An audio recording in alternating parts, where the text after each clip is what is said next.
Bismillahirrahmanirrahim. Alhamdulillah. Wassalatu wassalamu ala rasulillah. Wa ba'd. Allah subhanahu wa ta'ala berfirman di dalam surat An-Nur, Qul lil mu'minin yaghuddu min absarihim. Katakan, wahai Muhammad sallallahu alaihi wasallam, kepada laki-laki yang beriman, hendaknya mereka menundukkan pandangan mereka. Dan untuk wanita yang beriman, Allah subhanahu wa ta'ala berfirman, wa kullil mu'minat yaghdudna min absarihin.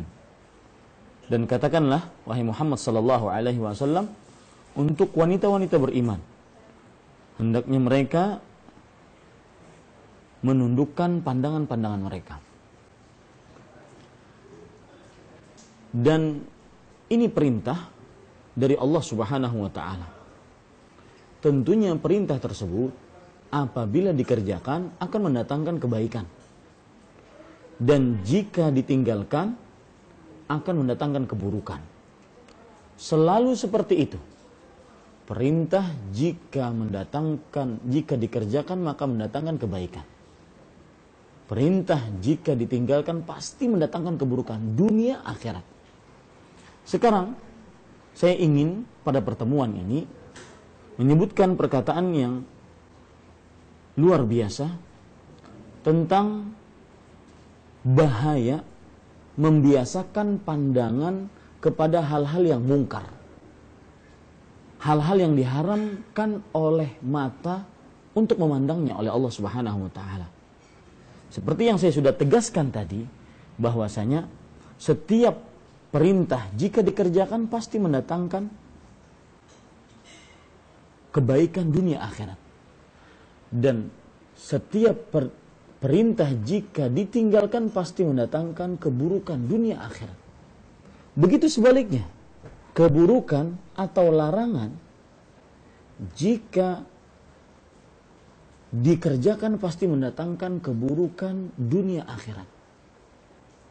Dan larangan jika ditinggalkan pasti mendatangkan kebaikan dunia akhirat.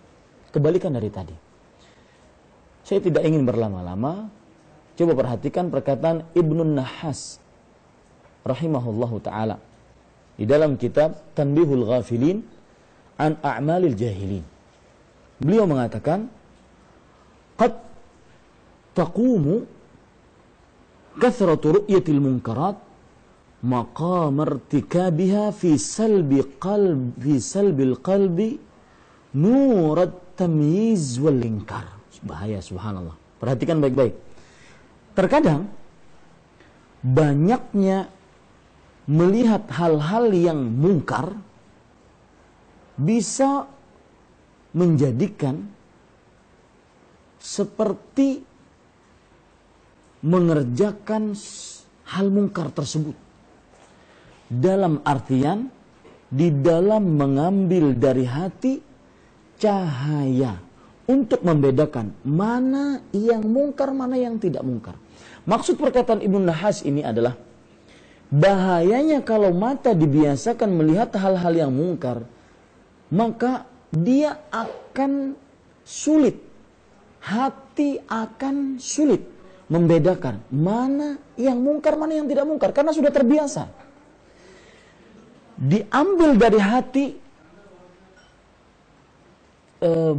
beratnya membedakan dan sulitnya akhirnya membedakan mana yang mungkar, mana yang tidak mungkar. Kemudian beliau mengatakan, li'annal munkarat idza kathura 'ala al-qalbi wuruduha wa taqarrara 'ala al-'aini syuhuduha dhahabat 'azamatuha min al-qulubi syai'an fa syai'an. Karena kemungkaran, perbuatan-perbuatan maksiat yang diharamkan oleh Allah, jika sering menghampiri hati dan berulang-ulang mata menyaksikannya, maka zahabat azamatuha. Kemungkaran yang aturan dia adalah berat, besar di sisi Allah, menjadi hilang keberatan tersebut. Merasa berat dengan dosa tersebut menjadi hilang. Syai'an fa syai'an.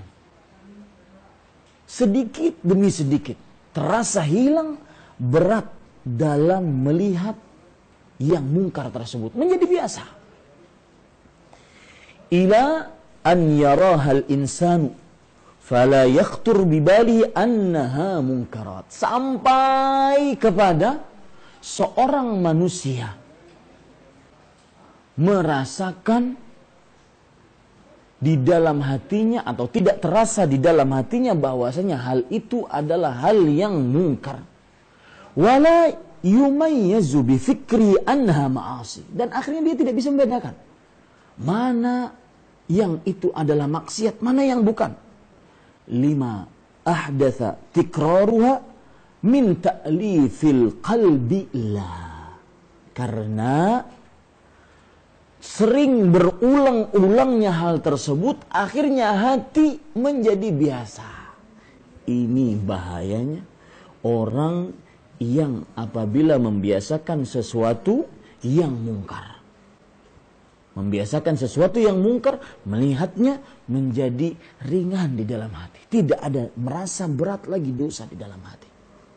Dan kapan seseorang sudah tidak merasa berat lagi di dalam hati, maka pada saat itu yang ada adalah meremehkan dosa, kemudian beranjak kepada membiasakan dosa, kemudian akhirnya kecanduan dengan dosa tersebut. Jaga mata, jangan sampai hati Anda merasa terbiasa dengan hal yang mungkar. Akhirnya